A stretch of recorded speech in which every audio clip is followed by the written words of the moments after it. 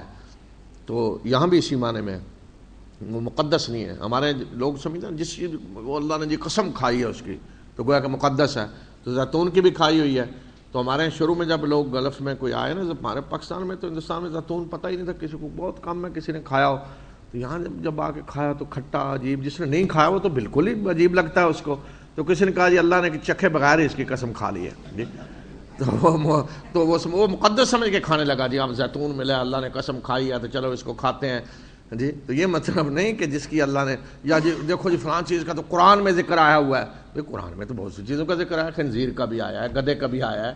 تو یہ تو مطلب نہیں کہ ابو لہب کا بھی آیا ہوا ہے. تو قرآن میں دونوں طرح کسی کا ذکر آیا، اللہ نے اس کی تعریف کرتے ہوئے ذکر کیا ہے، کسی کا ذکر آیا کہ اس کی مذمت کرتے ہوئے کیا. تو یہ دیکھا جائے کس حیثیت سے ذکر آیا. تو یہاں گواہ فرمایا کہ یہ گواہ ہیں فرشتے. ان کی قسم کھانے کا مطلب یہ ہے کہ یہ فرشتے جن کو تم سمجھتے ہو کہ اپنی مرضی سے نہیں، یہ تو صفے باندھے اللہ کے آگے کھڑے ہیں اس کا عبادت کرتے ہوئے، اور ڈیوٹی جو ہے ان کی کہ شیاطین کو ڈانٹ رہے ہیں اور اللہ کی کو یاد کر رہے ہیں. اور یہ گواہ ہیں کہ تمہارا الہ ایک ہی ہے، کوئی اور نہیں ہے. ان فرشتوں میں سے کوئی نہیں ہے دیوتا دیوی کوئی. وہ تمہارا ایک الہ ہے کہ جو آسمانوں اور زمین کا پیدا کرنے والا اور ان کے نظام کو چلانے والا ہے، اور اس طرح پوری کائنات جو ان کے درمیان ہے. اور وہی مشرقوں کا رب ہے، رب المشارق والمغارب. رب المشرقین بھی آیا ہے، دونوں مشرقین. تو مشرقین تو جب کہا نا تو ہمارے مفسرین نے زیادہ تر یہی اس کا معنی لیا کہ سورج کا مشرق کا مطلب ہے سورج کے طلوع ہونے کی جگہ. تو گویا کہ گرمیوں میں سورج ایک جگہ سے طلوع ہوتا ہے اور سردیوں میں دوسری جگہ ہوتی ہے. تو یہ مشرق یہ مشرق. اس طرح مغارب غروب ہونے کی جگہ مختلف ہوتی ہیں. ٹھیک ہے یہ بھی. لیکن اب ایک اور انکشاف یہ بھی ہوا ہے کہ اب یہ تو ہمارا سورج ہے نا ہمارے نظام فلکی میں، اور بھی سورج ہیں بہت سارے، اور ایسے سورج بھی ہیں اس کائنات میں جن کے کئی مشرق اور مغرب ہیں، دو نہیں بہت زیادہ جن کے مشرق اور مغرب ہیں. تو اس طرح پوری کائنات اللہ تعالیٰ بتا رہا ہے کہ تم تو ذرا محدود صرف یہ زمین ہی دیکھ رہے ہو نا، اس کا ایک مشرق ہے مغرب ہے. یہاں کائنات میں بہت سارے ایسے سورج ہیں کہ جن کے دو دو مشرق اور مغرب ہیں، اور ایسے بھی ہیں کہ جن کے بہت سارے مشرق اور مغرب ہیں. یعنی وہ پوری کائنات کا رب ہے. اور پھر بتایا کہ ہم نے آسمان دنیا کو ستاروں کی زینت سے آراستہ کر دیا ہے. رات کو آپ کھلے آسمان میں دیکھیں، کھلی فضا میں جہاں کتنا خوبصورت نظر آ رہا ہوتا ہے آسمان، ستارے اور خربوں کی شکل میں. تو جیسے اوپر ڈیکوریشن کی ہوئی ہے کسی نے اپنے گھر کے چھت پہ بڑی خوبصورت چھوٹی چھوٹی لائٹیں لگائی ہوئی ہیں. تو فرمایا کہ ایک تو ہم نے اس کو زینت بنایا ہے، دوسرا کام اس سے کیا لے رہے ہیں، وَحِفْظًا مِّن كُلِّ شَيْطَانٍ مَارِدٍ. اور ان کے ذریعے اللہ نے ہر شیطان سرکش سے محفوظ بنا دیا آسمان کو. یہ گویا کہ برج ہیں بڑے بنے ہوئے جن سے حفاظت کی جا رہی، کوئی شیاطین آگے نہیں بڑھ سکتا، وہ ملائے اللہ کی کوئی سنگن نہیں لے سکتے. اور انہیں ہر جانب سے مارا جا رہا ہے دھتکارنے کے لیے، اور ان کے لیے مسلسل عذاب ہے. سوائے اس کے کہ جو کوئی چیز اچک لے تو اس کے پیچھے بھی ایک شہاب ثاقب پیروی اس کی کرتا ہے. یعنی چمکتا ہوا شعلہ اس کے پیچھے لگ جاتا ہے، میزائل آ رہا ہے اس کی طرف بھی پیچھے مارنے کے لیے. تو آج جو دیکھیں خربوں کے حساب سے شہاب ثاقب گر رہے ہیں. اب ہم تو ظاہر دیکھتے ہیں گر رہے ہیں، سائنسداں تو یہی کہیں گے یہ گر رہے ہیں پتہ، لیکن اللہ ان سے اور بھی بڑے کام لے رہا ہے. مسلسل اس طرح وہ جی بمباری ہو رہی ہے مسلسل کہ کوئی آگے بڑھ ہی نہ سکے. یعنی ایسا آپ دیکھتے ہیں نا بعض دفعہ کہ جنگ میں اس طرح مسلسل بمباری شروع کر دے کوئی پیش قدمی ہو ہی نہ سکے، پورے بارڈر پہ بمباری ہو رہی ہے، ایک قدم کوئی آگے بڑھ ہی نہیں سکتا، ہر وقت بمباری. تو اس طرح اللہ تعالیٰ نے یہ نظام بنا دیا کوئی شیطان آگے نہ بڑھ سکے، سنگن نہ لے سکے مالے اللہ میں کیا ہو رہا ہے. فرمایا کہ ان سے پوچھیں کہ کیا ان کی تخلیق زیادہ مشکل کام ہے یا وہ جن کو ہم نے پیدا کیا. ہم نے ان کو تو ایک لیسدار گارے سے پیدا کیا، تو ان کی تخلیق زیادہ مشکل تھی یا اور پوری کائنات جو جن کو ہم نے بنایا. بلکہ آپ تو اس بات پہ تعجب کر رہے ہوں گے اور یہ مذاق اڑا رہے ہیں. اور جب انہیں یاد دہانی کرائی جاتی ہے تو سبق نہیں لیتے، اور جب یہ کسی آیت کو دیکھتے ہیں تو مذاق اڑاتے ہیں اور کہتے ہیں کہ یہ تو واضح جادو ہے، یعنی ہر نشانی جو ان کے سامنے آتی ہے تو کہتے ہیں یہ جادو ہے واضح، بالکل بس کوئی شک نہیں۔ اور کہہ رہے ہیں کیا کہ جب ہم مر کر مٹی ہو جائیں گے اور ہڈیاں رہ جائیں گی ہماری، تو کیا ہمیں نئے سرے سے اٹھایا جائے گا؟ اور ہمارے پہلے آباء و اجداد کو بھی انہیں بتا دیں کہ ہاں ضرور اٹھایا جائے گا، اور تم ذلیل بھی ہوگے، ساتھ ساتھ ذلیل کر کے اٹھایا جائے گا، اور یہ اٹھانا کو مشکل نہیں ہوگا، یہ تو ایک ڈانٹ ہوگی بس، اور فوراً اٹھ کر تم دیکھنے لگو گے، یعنی ایک آواز ہوگی، سور پھونکا جائے گا، اس کے بڑے انتظامات ہم نے نہیں کرنے جی، ایک جیسے نہیں جی بیل بجانی، بس ایک آواز ہے، اور ایسے تم اٹھ کر دیکھنے بھی لگو گے ذرا ایک لمحے کے اندر، اور پھر ساتھ یہ نہیں کہ صرف دیکھنے لگو گے، پھر اس وقت ہم بتا دیتے ہیں کہ تمہاری حالت کیا ہوگی اس وقت۔ فرمایا کہ اس وقت یہ کہیں گے کہ ہائے ہماری بدبختی، یہ تو جزا و سزا کا دن سامنے آ گیا، اٹھتے ہی دیکھیں گے او یہ تو جزا و سزا جس کا ہم انکار کرتے تھے، یہ تو وہ فیصلے، فرمایا پھر انہیں کہا جائے گا اس وقت کہ یہ وہ فیصلے کا دن ہے جس کو تم جھٹلایا کرتے تھے، یہی تو ہم تمہیں بتا رہے تھے دنیا میں کہ اٹھنا ہے، اللہ کے سامنے پیش ہونا ہے، تم اسی کا انکار کر رہے تھے، تو یہ تو وہ دن آ گیا نا، اب دیکھ لو ذرا۔ اب آگے منظر ایک پیش کیا ہے کہ جب یہ مجرم اب جہنم کی طرف لے جائے جا رہے ہیں، ہانک کر لے جایا جا رہا ہے، تو وہاں راستے میں فرمایا کہ ذرا ایک منظر دکھاتے ہیں تمہیں کہ جی پیروکار اور سارے مکس جا رہے ہیں، لیڈر اور دوسرے اکٹھے، فرمایا کہ ہانک کر لے چلو ظالموں کو اور ان کے ہم مشربوں کو، اور جن کی یہ عبادت کرتے تھے، یہ خود ان کے ہم مشرب سارے اسی طرح کے مشرک، اور جن کی عبادت کرتے تھے ساتھ ان کو بھی پکڑو، یعنی اللہ کے سوا جن کی عبادت کرتے تھے، اور انہیں جہنم کا راستہ دکھاؤ، جہنم کے راستے پہ ڈالو، انہیں ذرا انہیں کھڑا کرو، ان سے کچھ پوچھنا ہے، اب جا رہے ہیں جی جلوس جا رہا ہے، انہیں روکو، پوچھنا ہے ان سے، ذرا کیا پوچھنا ہے؟ پوچھا جائے گا ما لکم لا تناصرون بل ہم الیوم مستسلمون، آج کیا بات ہے ایک دوسرے کی مدد کیوں نہیں کر رہے؟ دنیا میں تو ہوتا تھا نا، ذرا جی کسی نے تو آگے جی مل کے اللہ کے رسول مسلمانوں کے خلاف شرک کی حمایت میں، تو آج کیا بات ہے ایک دوسرے کی مدد نہیں کر رہے؟ اس کو پکڑا فرشتے نے، ہلا بھی نہیں، اس کا ساتھی سامنے کھڑا ہے، ہلا بھی نہیں، اس نے نہیں آگے ہو کے چھڑانے کی کوشش کی، فرمایا کہ آج تو یہ بڑے فرمانبردار بنے ہوئے ہیں، پھر وہ آپس میں ان کا شروع ہو جائے گا، اور وہ ایک دوسرے کی طرف متوجہ ہوں گے، ایک دوسرے سے پوچھتے ہوئے، اور جو پیروکار تھے وہ لیڈروں کو کہیں گے، وہ کہیں گے کہ تم ہمارے پاس دائیں طرف سے آتے تھے، یعنی ادھر ادھر آتے تھے ہمیں گمراہ کرنے کے لیے، تو وہ کہیں گے کہ بلکہ تم خود مومن نہیں تھے، لیڈر جواب دیں گے تم خود مومن نہیں تھے، اور ہمیں تم پہ کوئی اختیار نہیں تھا، بلکہ تم خود سرکش لوگ تھے، اور آج ہم پہ ہمارے رب کی یہ بات ثابت ہو گئی ہے کہ ہم سب عذاب کا مزہ چکھنے والے ہیں، اور ہم نے تمہیں گمراہ کیا اس لیے کہ ہم خود گمراہ تھے، اور اس روز فرمایا کہ عذاب میں یہ سب مشترک ہوں گے، ہم مجرموں کے ساتھ اسی طرح کا سلوک کرتے ہیں، اور یہ مجرم جو ہے ان کا جرم کیا تھا، ذرا دیکھیں جرم کیا تھا، کہ یہ وہ لوگ ہیں کہ جب دنیا میں انہیں کہا جاتا کہ اللہ کے سوا کوئی معبود نہیں تو بڑا تکبر کرتے تھے، ان کو آگ لگ جاتی تھی تکبر سے، جب لا الہ الا اللہ ان کے سامنے پڑھا جاتا تو برداشت نہیں کر سکتے تھے، اور کہتے تھے کہ کیا ہم اس شاعر اور مجنون کے لیے اپنے معبودوں کو چھوڑ دیں؟ غصے میں آ جاتے، لا الہ الا اللہ کیا مطلب ہے؟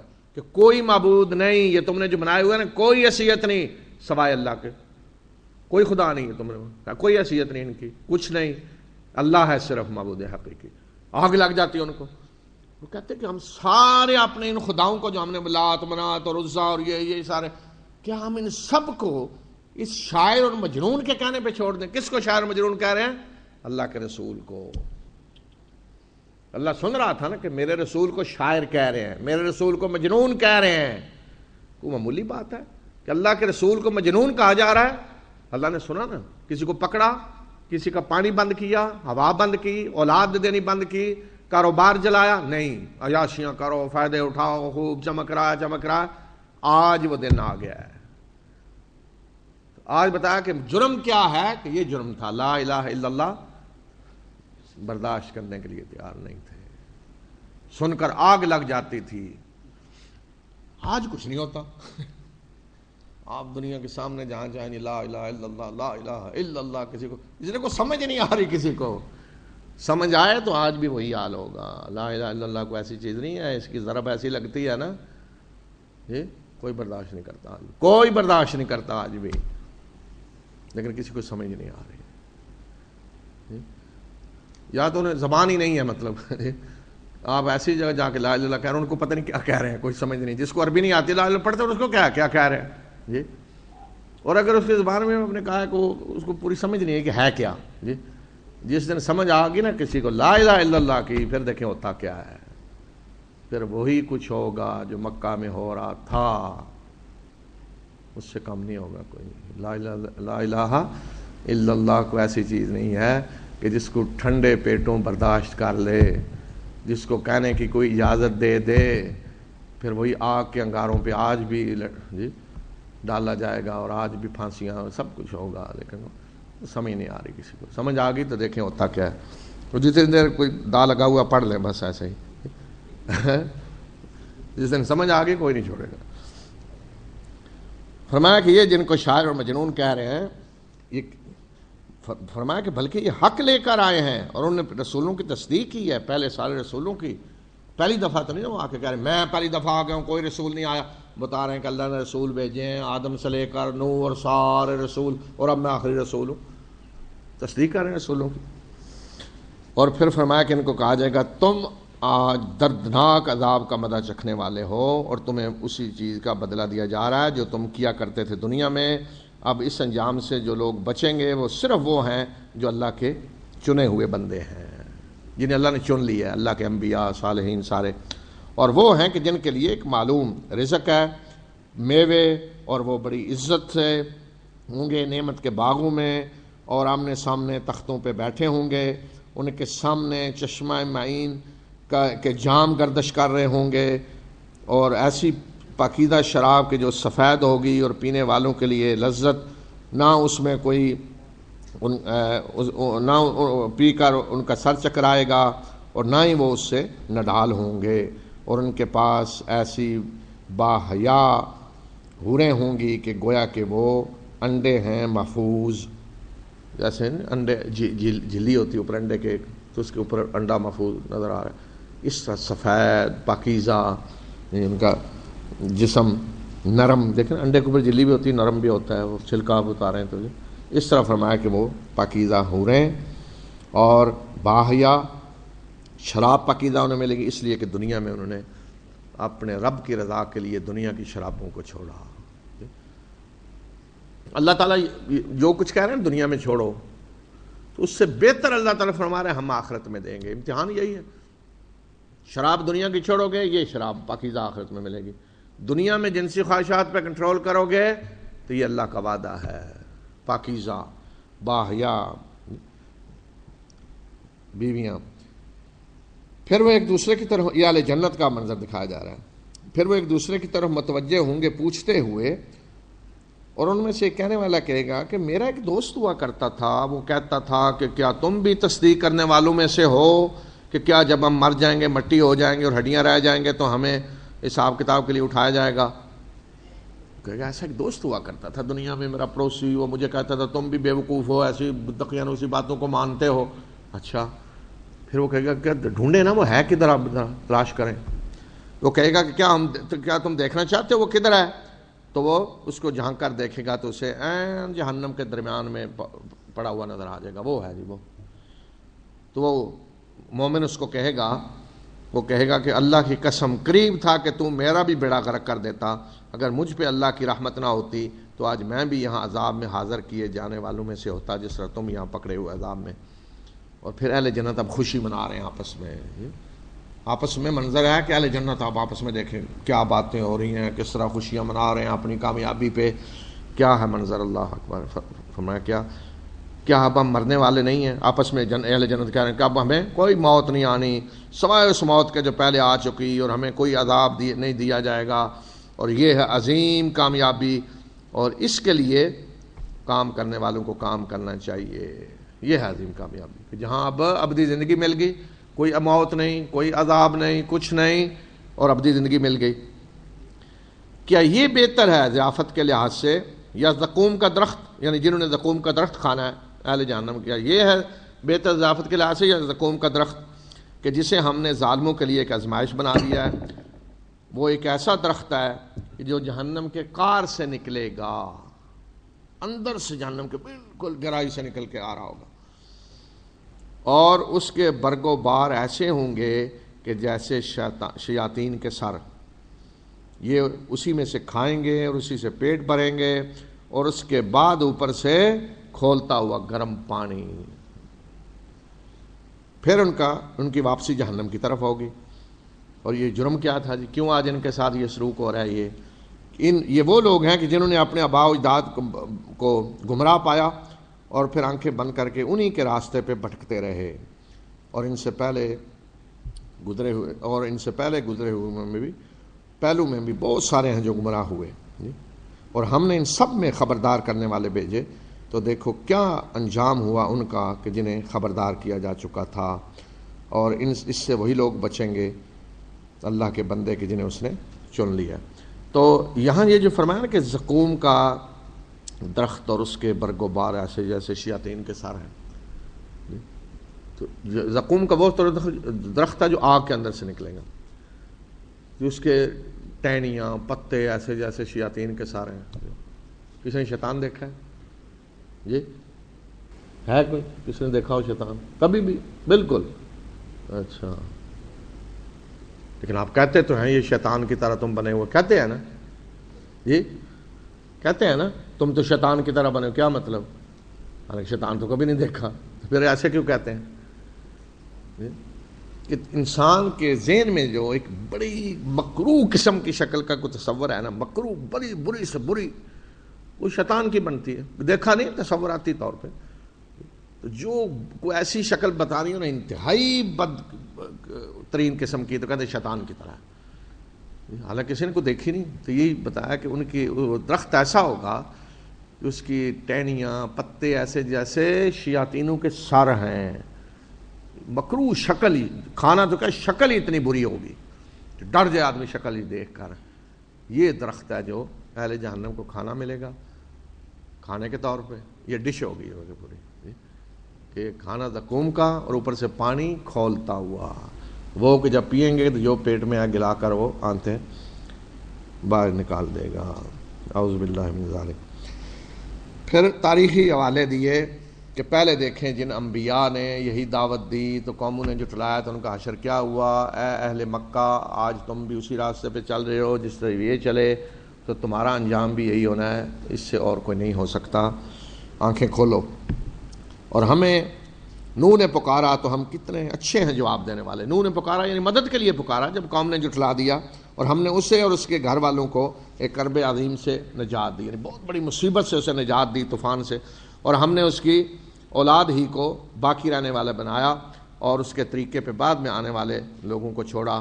سلام ہے نوح پر تمام جہاں والوں میں، ہم اسی طرح محسنین کو نیکوکاروں کو بدلہ دیتے ہیں، بے شک وہ ہمارے مومن بندوں میں سے تھا، پھر ہم نے دوسروں کو غرق کر دیا، اور اسی کی جماعت میں سے ابراہیم ہے، اسی کی جماعت میں سے، اسی کے راستے پہ چلنے والوں سے نبیوں میں سے۔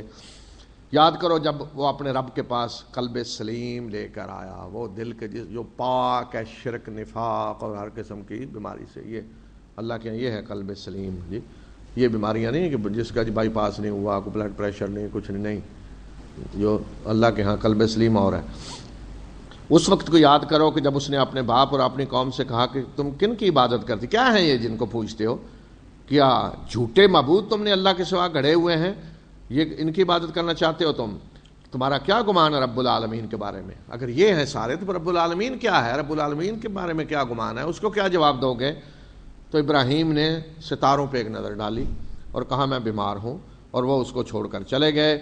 تو وہ ان کے معبودوں کی طرف بڑھا چپکے سے اور انہیں کہا کہ کھاتے کیوں نہیں؟ کیا تمہیں بولتے کیوں نہیں تم؟ اور پھر وہ اس نے ان پہ دائیں ہاتھ سے خوب ضربیں لگائیں، بت توڑ دیے۔ اور یہ جو فرمایا کہ ابراہیم نے ستاروں کی طرف دیکھا، قوم ایک کوئی فنکشن تھا، اس پہ جا رہے تھے، کوئی جشن منانے رات کو، حضرت ابراہیم کو بھی لے جانا چاہتے تھے. تو حضرت ابراہیم نے ستاروں کو دیکھا، یعنی وقت دیکھا کافی ہو چکا ہے، تو انہوں نے کہا میں بیمار ہوں، میں نہیں جاؤں گا.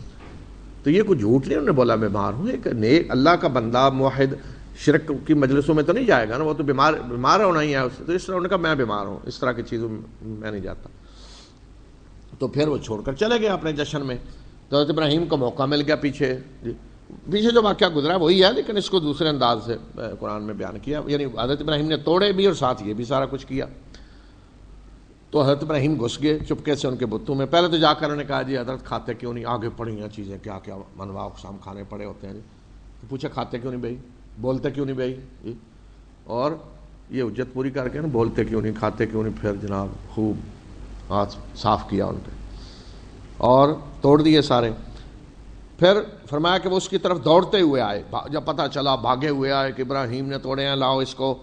تو ابراہیم نے کیا کیا، تم عبادت کرتے ان کی جن کو خود گھڑتے ہو، اپنے ہاتھوں سے گھڑے ہوئے ہیں جن کی عبادت کر رہے ہو، اور اللہ نے تمہیں بھی پیدا کیا ہے اور اس کو بھی جو کچھ تم عمل کرتے ہو. انہوں نے کہا کہ اس کے لیے ایک عمارت بناؤ اور اس کو آگ میں ڈال دو. ایک جگہ بناؤ عمارت، اس میں آگ جلاؤ، اسے اس میں ڈال دو. تو انہوں نے اس کے ساتھ چال چلنی چاہی، تو ہم نے انہیں ہی نامراد کر دیا، پستی میں گرا دیا. اور ابراہیم نے کہا کہ میں اپنے رب کی طرف جا رہا ہوں، وہ میری رہنمائی کرے گا، یعنی میں ہجرت کر کے اللہ کے راستے میں جا رہا ہوں. اے پروردگار مجھے نیک اولاد عطا فرما. تو ہم نے اسے ایک بردبار بیٹے کی خوشخبری دی.